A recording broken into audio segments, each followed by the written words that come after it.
تاریخ اسلام میں بہت کم ایسے فاتح اور حکمران گزرے ہیں جن کو مسلمانوں کے ساتھ ساتھ غیر مسلم بھی عزت کی نگاہوں سے دیکھتے ہیں۔ ایسے ہی حکمرانوں میں صلاح الدین ایوبی رحمۃ اللہ علیہ ایک ایسا نام ہے جن کی بہادری، رحم دلی اور دانشمندی کی مثال دشمن اسلام بھی دیا کرتا ہے۔ اکثر مسلمانوں نے صلاح الدین ایوبی کا نام تو ضرور سنا ہوگا، مگر افسوس بہت کم مسلمان ایسے ہیں جو اسلام کے اس مجاہد کے اتہاس کے بارے میں جانتے ہوں گے، کیونکہ آج کا مسلمان اسلام کے ہیرو سے زیادہ ہالی ووڈ بالی ووڈ ہیرو کے بارے میں جاننے میں دلچسپی رکھتا ہے۔ دوستو، اگر آپ چاہتے ہیں کہ سلطان صلاح الدین ایوبی جیسے مسلم حکمران کا اتہاس آپ کو معلوم ہو تو اس ویڈیو کو پلیز لاسٹ تک ضرور دیکھیں۔ ان کا پورا نام سلطان صلاح الدین یوسف بن ایوب تھا۔ یہ 1138 عیسوی میں موجودہ عراق کے تکریت شہر میں پیدا ہوئے۔ ان کی سلطنت کو ایوبی سلطنت کہا جاتا ہے۔ ان کی موجودگی میں مسلمانوں نے مصر، شام یعنی سیریا، یمن، عراق، حجاز وغیرہ ملکوں کو فتح کیا۔ اسلام میں سلطان صلاح الدین یوسف بن ایوبی کا اتنا اونچا مقام اس لیے ہے کیونکہ یہ وہی بہادر مجاہد تھے جنہوں نے ظالم عیسائیوں سے مسلمانوں کے بیت المقدس کو فتح کیا تھا، اس لیے انہیں فاتح بیت المقدس بھی کہا جاتا ہے۔ دوستو، ہمیں سلطان صلاح الدین ایوبی کے بارے میں جاننے کے لیے پہلے اتہاس میں تھوڑا پیچھے جانا پڑے گا۔ سن 634 عیسوی سے 645 عیسوی میں حضرت عمر رضی اللہ تعالیٰ عنہ کی خلافت میں مسلمانوں نے سیریا اور مصر کو فتح کر لیا تھا۔ اس میں سب سے بڑی فتح تھی بیت المقدس کی فتح۔ پھر سلجوقی سلطنت جب کمزور پڑی تب مسلمان چھوٹی چھوٹی حکومتوں میں بٹ گیا، جس کا فائدہ اٹھا کر عیسائیوں نے بیت المقدس مسلمانوں کے ہاتھوں سے چھین لیا۔ مسلمانوں کے ہارنے کی بڑی وجہ یہ بھی تھی کہ مسلمان فرقوں میں بٹ چکے تھے اور سن 1099 عیسوی میں عیسائیوں نے فلسطین کے ساتھ ساتھ بیت المقدس کو بھی قبضہ کر لیا تھا اور مسلمانوں کے ساتھ ظلم کی حدیں پار کر ڈالی۔ یہ ظالم عیسائی فوجوں نے مسلمان عورتوں اور بچوں سمیت 70,000 مسلمانوں کو شہید کیا۔ پورا فلسطین مسلمانوں کے خون سے لال ہو گیا تھا۔ جب فلسطین پر عیسائیوں کا قبضہ ہو گیا تو پوری اسلامی دنیا میں دکھوں کا پہاڑ ٹوٹ پڑا، کیونکہ فلسطین اسلامی دنیا کا دل ہے۔ بیت المقدس مسلمانوں کا قبلہ اول ہے، اور پھر الگ الگ وقتوں پر کئی مسلمان حکمرانوں نے بیت المقدس کو آزاد کرنے کی کئی کوششیں کی، مگر وہ کامیاب نہ ہو سکے۔ نور الدین زنگی وہ حکمران تھے جنہوں نے بیت المقدس کو فتح کرنے کا بیڑا اٹھایا۔ انہوں نے ایک ممبر بھی بنوایا۔ ان کی خواہش تھی کہ بیت المقدس کو فتح کرنے کے بعد مسجد اقصیٰ میں اپنے ہاتھ سے یہ ممبر لگاؤں، مگر اللہ کو یہ منظور نہ تھا۔ فتح بیت المقدس سے پہلے ہی ان کا دیہانت ہو گیا۔ صلاح الدین ایوبی نور الدین زنگی کی فوج میں ایک فوجی تھے۔ مصر کو جس فوج نے فتح کیا تھا اس میں صلاح الدین ایوبی موجود تھے، اور اس فوج کی کمان صلاح الدین ایوبی کے چچا کے ہاتھ میں تھی۔ مصر فتح ہونے کے بعد سن 1164 عیسوی میں سلطان صلاح الدین ایوبی کو ان کی بہادری اور ان کی تیز ذہنیت کو دیکھتے ہوئے مصر کا گورنر بنا دیا گیا۔ انہوں نے اپنی بہادری اور جنگی صلاحیتوں کے بلبوتے پر اس وقت یمن کو بھی فتح کر لیا تھا۔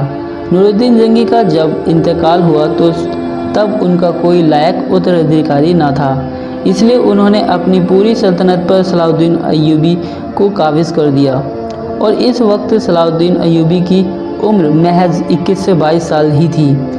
اس عمر سے آپ اندازہ لگا سکتے ہیں کہ صلاح الدین ایوبی کس طرح بہادر اور بہترین حکمرانی کے مالک تھے۔ سلطان صلاح الدین ایوبی نے بیت المقدس کو فتح کرنے کو اپنی زندگی کا مقصد بنا لیا تھا۔ ان کے دل و دماغ میں اسلام کا جذبہ بھرا پڑا تھا، اسلام کے لیے کچھ کر گزر کا ٹھان لیا تھا۔ تو پھر اللہ تعالیٰ نے مصر کی حکومت کے طور پر ان کو پاور بھی دے دی۔ سلطان صلاح الدین ایوبی جب مصر پہنچے تو انہوں نے دیکھا کہ عیسائیوں نے مصر کو برباد کر کے رکھ دیا ہے۔ یہاں کے لوگ شراب میں دھت رہے تھے، زناکاری بالکل عام ہو چکی تھی۔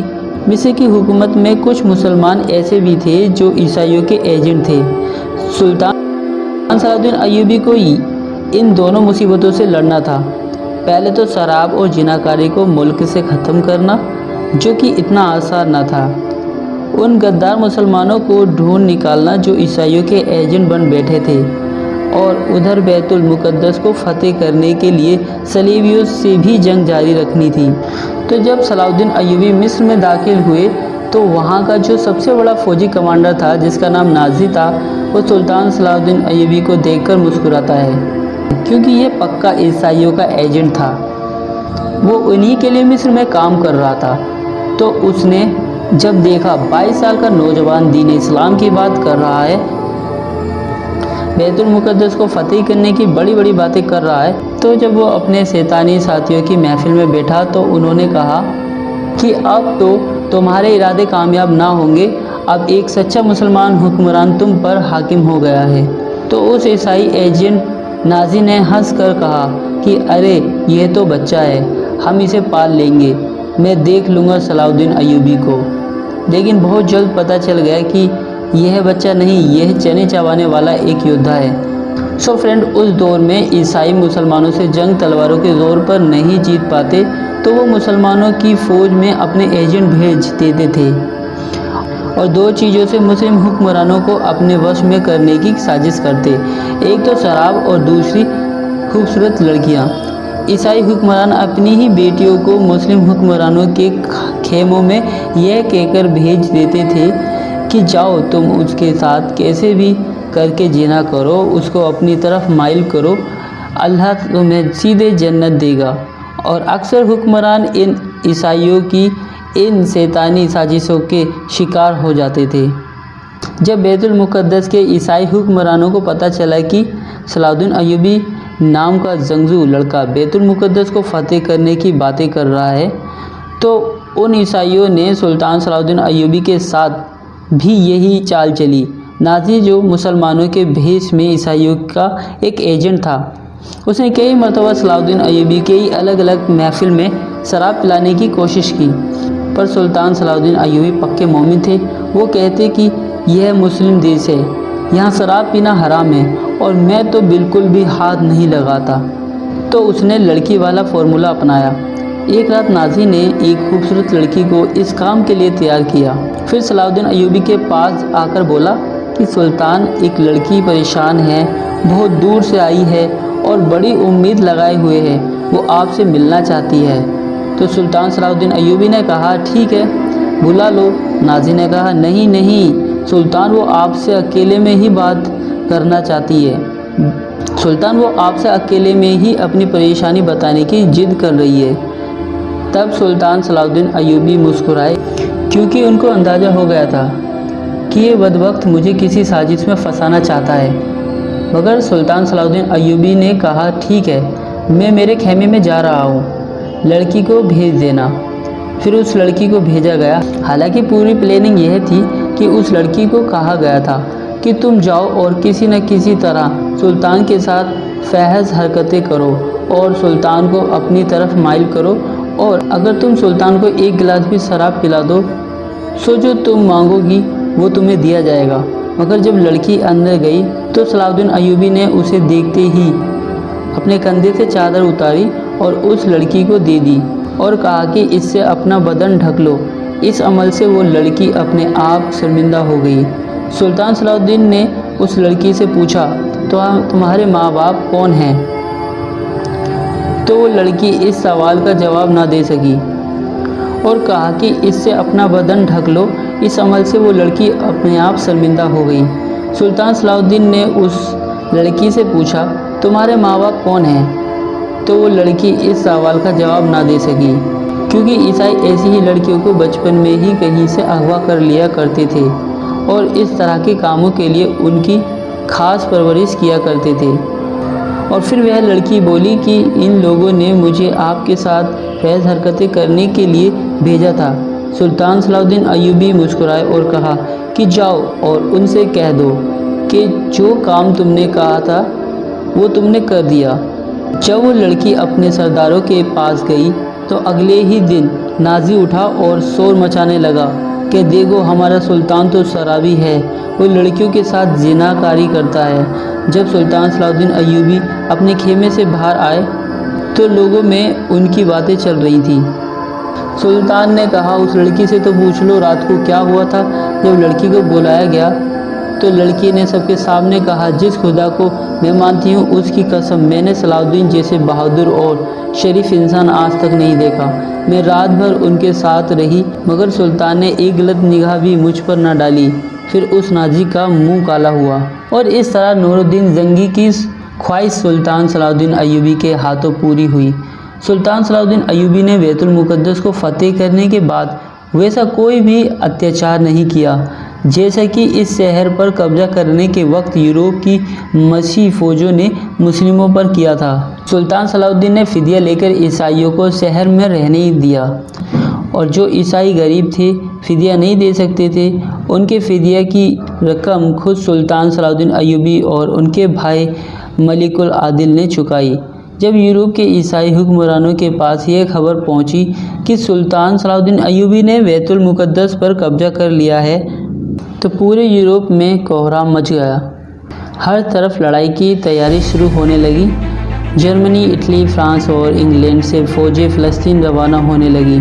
इंग्लैंड का बादशाह रिचर्ड और फ्रांस का बादशाह फ़िलिप अपनी अपनी फ़ौजें लेकर फ़लस्तीन पहुँचे। यूरोप की इस ईसाई सेना से, जिसकी तादाद तकरीबन 6 लाख थी, 3 साल तक सुल्तान सलाउद्दीन अय्यूबी ने अकेले ही लगातार जंगें लड़ी। हालांकि उनकी फ़ौज की तादाद सिर्फ कुछ हज़ारों में ही थी, परंतु फिर भी ईसाई बैतुल मुक़द्दस पर कब्जा करने में कामयाब ना हो सके, क्योंकि अल्लाह ताला सुल्तान सलाउद्दीन के साथ थे। और फिर ईसाई हुक्मरान थक हार कर सुल्तान सलाउद्दीन अय्यूबी से सुलह करके खाली हाथ वापस अपने मुल्क लौट गए। ये जंग तीसरी सलीबी जंग कहलाती है। दोस्तों, सलीबी जंग उसे कहते हैं जिसमें ईसाई बैतुल मुक़द्दस पर कब्जा करने के लिए मुसलमानों के साथ जंग करते हैं। इस जंग में सुल्तान सलाउद्दीन ने यह साबित कर दिया कि वह इस वक्त के दुनिया में सबसे ताकतवर हुक्मरान हैं। दोस्तों, सुल्तान सलाउद्दीन अय्यूबी एक बहादुर, बुद्धिमान और एक निडर सिपाही सालार भी थे। दोस्तों, सुल्तान सलाउद्दीन अय्यूबी एक बहादुर, बुद्धिमान और एक निडर सिपाही सालार तो थे ही, इसके साथ वह एक बहुत बड़े दरियादिल इंसान भी थे। इनकी दरियादिली का अंदाज़ा इस बात से लगाया जा सकता है कि जब सुल्तान ने बैतुल मुक़द्दस को फतेह किया तो फ़लस्तीन की ईसाई आवाम को किसी तरह का कोई नुकसान नहीं पहुंचाया और ना ही वहाँ कोई खून खराबा हुआ, बल्कि सुल्तान तो ईसाइयों से इतनी रहमदिली से पेश आए कि आज भी ईसाई सुल्तान सलाउद्दीन की इज्जत करते हैं। सुल्तान सलाउद्दीन ने जब बैतुल मुक़द्दस फतेह किया तो मसीहियों से समझौता हुआ। सुल्तान ने मसीहियों को बैतुल मुक़द्दस की ज़ियारत की इजाज़त दे दी। तब यूरोप के ईसाइयों को पता लगा कि वे बैतुल मुक़द्दस की ज़ियारत कर सकते हैं, तो ईसाई इतनी तादाद में फ़लस्तीन आने लगे कि उन सारे लोगों की व्यवस्था करना मुश्किल होने लगा। तो सुल्तान से कहा गया चंद लोगों को ही बैतुल मुक़द्दस की ज़ियारत करने दी जाए। इस पर सुल्तान सलाउद्दीन अय्यूबी ने कहा कि ज़ायरीन इतना लंबा सफ़र करके यहाँ पहुँचते हैं, तो ज़ियारत करने से रोकना सही नहीं है। सुल्तान ने न केवल उन ईसाई ज़ायरीन को हर तरह की आज़ादी दी, बल्कि अपनी ओर से लाखों ईसाई ज़ायरीन के लिए मेहमान खाने, सुविधाएं और आराम की व्यवस्था की और ख़ुद उनके साथ बैठकर बातें करते और उनसे अपनी मोहब्बत ज़ाहिर करते।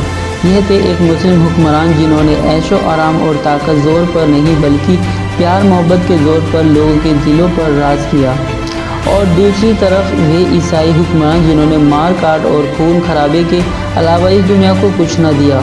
सलाउद्दीन अय्यूबी से अल्लाह को जो काम लेना था वो पूरा हो चुका था। सुल्तान सलाउद्दीन अय्यूबी ने अपना मकसद पूरा किया और तारीख़ में एक अजीम व शान हुक्मरान बनकर 1193 ईस्वी में इस दुनिया को अलविदा कह दिया। अगर दोस्तों वीडियो अच्छी लगी हो तो लाइक करें, शेयर करें और कमेंट के थ्रू ज़रूर बताएं कि वीडियो कैसी लगी। घंटी के बटन को ज़रूर दबाएं ताकि आने वाली वीडियो आपको जल्द से जल्द मिल जाए।